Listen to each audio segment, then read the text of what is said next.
અમદાવાદ જિલ્લાના ધોળકા તાલુકાના ભેટાવાડામાં આંદોલનનો બીજો દિવસ અને બીજા દિવસે ડેપ્યુટી કલેક્ટર અને મામલતદાર મામલો થાળી પાડવા પહોંચ્યા.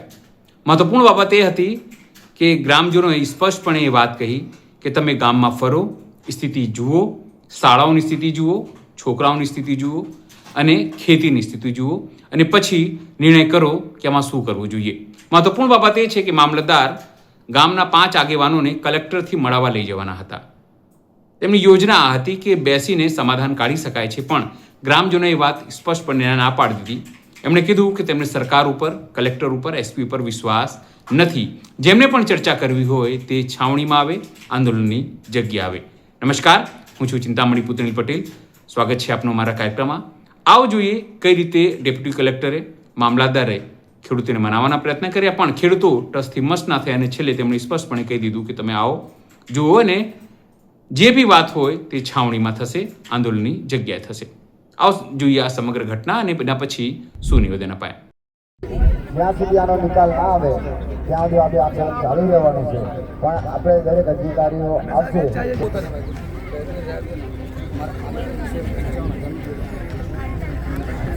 75% જમીન બંજર બની કાસ નીકળે છે. એની બાજુમાં પ્રાથમિક શાળા આવેલી છે. 450 થી 500 વિદ્યાર્થીઓ ભણે છે. હું સ્કૂલમાં બધે એમને બતાવું સાહેબને. 5 આગેવાનો હું છું ડાબલી નીલા બસ ઓકે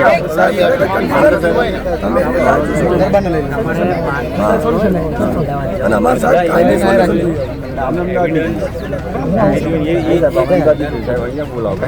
અમે તમને હું સાહેબ વાત કરું.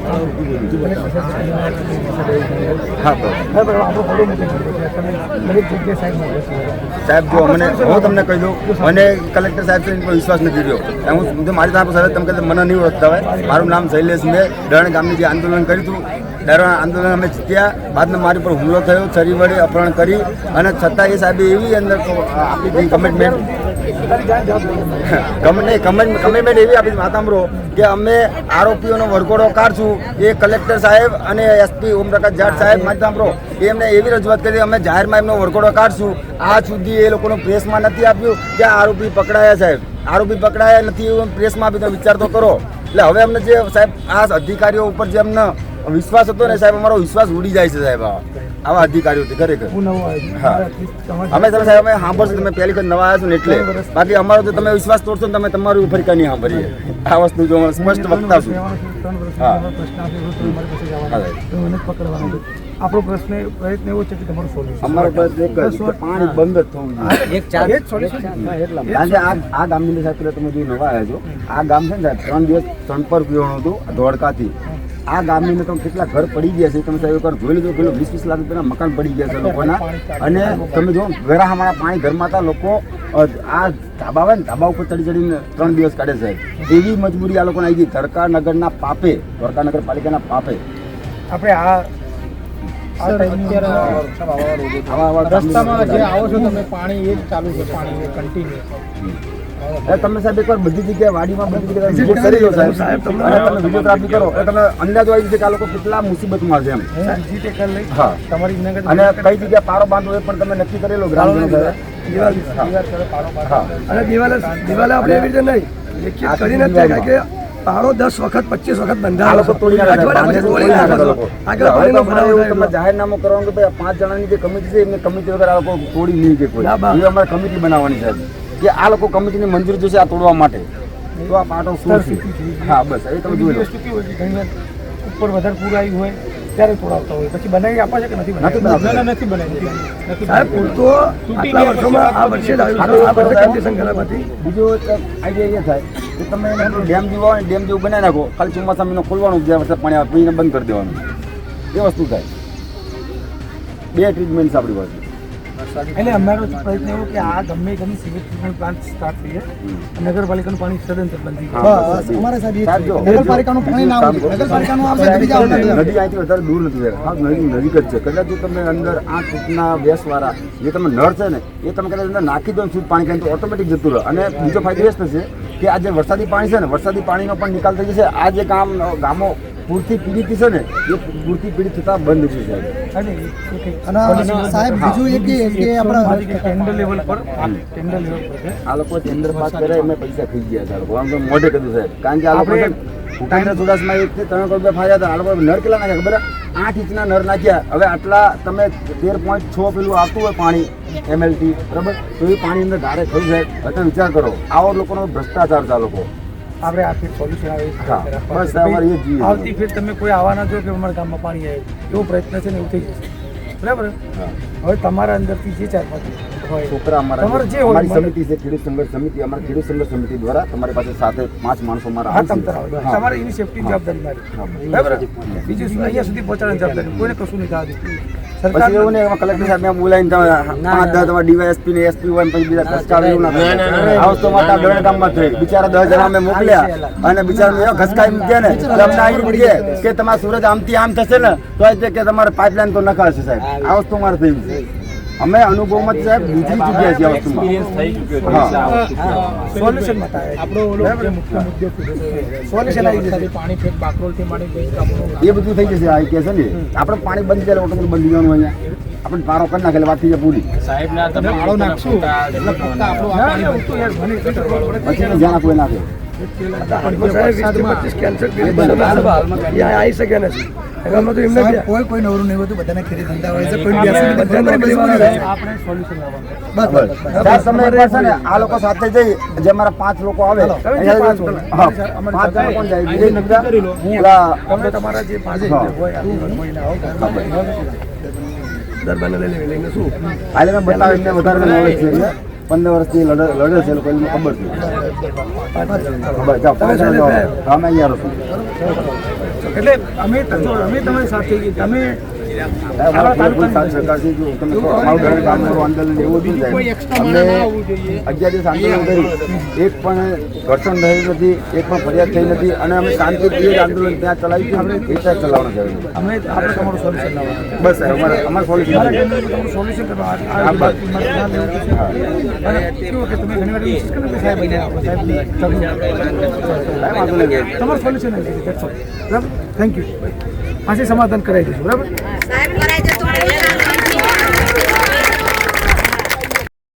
એ ગામને પૂછીને કામ કરશું, પણ ગામ લોકો તૈયાર નથી કે અમારા કોઈ માણસો ત્યાં જાય. જેને વાત કરી હોય એ અમારા મંડપ સભાની અંદર આવીને વાત કરજો. બાકી અમારે જે પણ કામ જોઈએ એ લેખિતમાં કામ જોઈએ કે આ કામ અમે તમને લેખિતમાં કરી આપીશું. તમે જ્યાં કહો ત્યાં અમે પારો બાંધી દો. પણ અમારે તો એવી માંગણી કે અમારી 5 લોકોની કમિટી બને કે જેને પણ પારો તોડવો હોય તો 5 જણાની કમિટી સિવાય કોઈ પણ પારો તોડી ના શકે એવો અમે લેટર પરિપત્ર કરી આપો, જેથી કરી ભવિષ્યની અંદર આ ચીફ ઓફિસરો અને મામલતદાર સાહેબો અમારા બાંધેલા પારા આવી તોડી જાય છે. એટલે ફરીવાર કોઈ પણ પારો તોડવો હોય તો જે અમારી કમિટી હોય એ લોકોની પહેલા મંજૂરી લે પછી અમારો પારો તોડે. એટલે એવી અમારી માંગણી છે. તો અમે સાહેબને માફી માંગીએ છીએ કે અમારા કોઈ માણસો તમારી સાથે કોઈ આવી શકશે નહીં, પણ ગામની તમારે જો વિઝિટ કરવી હોય તો અમે 5 માણસો મોકલી આપીએ છીએ કે અમારા ખેડૂતોને શું નુકસાન થયું છે, કેટલા ઘર પડી ગયા છે, અમારા ગામની અંદર કેટલું પાણી હતું અને અત્યારે ક્યાં ક્યાં ગંદુ પાણી ભરાયેલું છે. તમે અહીંયા આવ્યા છો તો અમારી 2 હાથ જોડી તમને વિનંતી છે કે તમે એકવાર તમે અહીંયા વિઝિટ કરી આવો, જેથી કરી અમારા ખેડૂતોની શું વેદના છે એ તમને પણ ખબર પડે. કારણ કે આજે અમારા સ્વજનોએ કોઈ ભાઈ ગુમાવ્યા છે, કોઈ બહેન ગુમાવી છે, કોઈ માતા ગુમાવી છે, કોઈએ કોઈના દીકરા ગુમાવ્યા છે. આજે દીકરા મા બાપ વગરના થયા છે. તો તમે પણ જાણી શકો છો કે આ લોકોની શું વેદના હોય. આ તો ખાલી માત્ર એક ભેટાવાળા ગામનો લિસ્ટ છે, હજુ 4 ગામનો લિસ્ટ બાકી છે. એટલે કદાચ મૃત્યુ પામેલાની સંખ્યા 50 થી વધારે પણ થઈ શકે છે અને અમે એ પણ લિસ્ટ મંગાવી લીધું છે. એટલે હવે અમે વધારે પીડાવવા માંગતા નથી. અમારે જે જોઈએ અહીંયા રિઝલ્ટ જોઈએ, કોઈ વાયદા નહીં. હવે આવેદન નિવેદન અને વાયદા બહુ થઈ ગયા. હવે અમે હારી થાકીને આજે અમે અહીંયા આંદોલન ઉપર બેઠા છીએ. તો આ અમારી વેદના છે. એટલે અમે શાંતિપ્રિય આંદોલન, અમારા ગાંધી ચિંધ્યા માર્ગે આંદોલન અમે કરીએ છીએ. કારણ કે અમને અનુભવ અમારા એસપી સાહેબ ઓમપ્રકાશ જાટ સાહેબ અને જે અમારા કલેક્ટર સાહેબ એમને જે વાયદા આપ્યા હતા અને એ અમને લોલીપોપ આપીને જતા રહ્યા છે. એટલે હવે અમારે વાયદા નથી જોતા, અમારે તો લેખિતમાં જોઈએ. કારણ કે અમે આ બધા અનુભવમાંથી નીકળી ચૂક્યા છે. કારણ કે શું થાય એ અમને આ વસ્તુ ખબર છે. કારણ કે અમે ધરણ આંદોલન કર્યું હતું અને હજુ એ ધરણ આંદોલનની અંદર કામ બંધ રખાવડાવ્યું છે, પણ હજુ કોઈ સરકારનો પરિપત્ર નથી આપ્યો કે અમે આ જે પ્રોજેક્ટ છે એ કેન્સલ કરીએ છીએ. કારણ કે અમને આ સરકાર ઉપર જરીકે ભરોસો નથી. કારણ કે આ સરકાર જુઠ્ઠી સરકાર છે. શું જુઠ્ઠી સરકાર? કારણ કે ખાલી વાયદા કરવાની અંદર આ સરકાર માહોર છે. એ બહુ હોશિયાર છે આ વાયદા કરવાની અંદર. અમારા મોદી સાહેબે કહેતા હતા કે બહેનો તમારે જરૂર પડે તો તમારા ભાઈને પત્ર લખજો. પણ આ બહેનો પત્ર લખીને થાકી. પણ હવે આ ભાઈઓ બેઠા છે જોડે, એમના ભલે અહીંયા આટલા બેઠા છે આટલા 2 દિવસથી. પણ હવે મોદી સાહેબને ક્યારે સંભળાશે એ હવે ખબર નથી. એટલે અમારું તો જે આ શાંતિપ્રિય આંદોલન છે, જ્યાં સુધી અમારે રિઝલ્ટ ન મળે, જ્યાં સુધી અમારી માંગો ન સ્વીકારાય, ત્યાં સુધી અમે આવી રીતે અમારું શાંતિપ્રિય આંદોલન, ગાંધી ચિંધ્યા માર્ગે આંદોલન અમારા માલિકીની જગ્યામાં ચાલવાનું છે. તમામ અધિકારીઓ આવો, અમે તમારું હાર્દિક આમંત્રણ સ્વાગત કરીએ છીએ.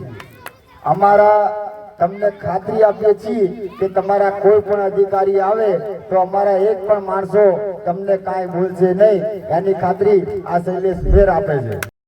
જે રીતે આ સમગ્ર ઘટના ઘટી રહી છે, કેમિકલયુક્ત પાણીના કારણે લોકો બીમાર પડી રહ્યા છે, મરી રહ્યા છે, કદાચ સરકારી તંત્રને એ દેખાતું નહીં હોય. પણ સવાલ એ જ છે કે સરકારી તંત્રને કેમ નથી દેખાતું? શું તેમના માટે ઉદ્યોગો મોટા છે, ખેડૂતો કે પછી ખેતી? એક મોટો સવાલ છે. ત્યારે અંગે આપ શું વિચારો છો? જરૂરથી અમારા કોમેન્ટ બોક્સમાં કોમેન્ટ કરજો. એ સિવાય અમારી યુટ્યુબ ચેનલ લાઈક કરો, સબસ્ક્રાઇબ કરો, બેલ આઇકન દબાવો. સાથે અમારા નવા ઇન્સ્ટા પેજ અને ફેસબુક પેજને પણ તમે લાઈક કરો, શેર કરો અને ફોલો કરો. અત્યાર માટે બસ આટલું જ. નમસ્કાર.